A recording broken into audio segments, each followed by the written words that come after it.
Buongiorno e ben ritrovati con il TG Flash di New Sicilia ed eseguiti i titoli più importanti di questa mattina. Niente risarcimenti per i danni causati dall'alluvione del 2020 a Palermo. Il Tribunale l'ha definito un evento eccezionale e imprevedibile, escludendo così un'irresponsabilità del Comune e della società partecipata AMAP. È morta prima del suo arrivo in ospedale una ragazza di 22 anni di Riesi, nel Nisseno, colpita da un malore che non le ha lasciato scampo. La giovane si sarebbe sentita male dopo essere stata a Caltanissette insieme a due amici. La tragedia è avvenuta lungo la strada per tornare a Riesi.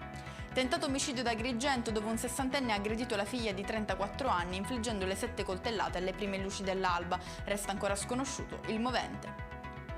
Colpi di arma da fuoco ieri sera in via Balatelle a Catania è successo nei pressi di un complesso a San Giovanni Galermo, dove una persona è rimasta ferita. La vittima, colpita al braccio mentre si trovava in auto, è un uomo sulla cinquantina.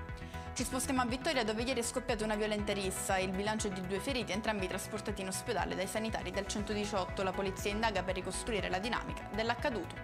E con questo è tutto, prossimo appuntamento più tardi alle 19:30. Grazie per averci seguito, buon proseguimento di giornata.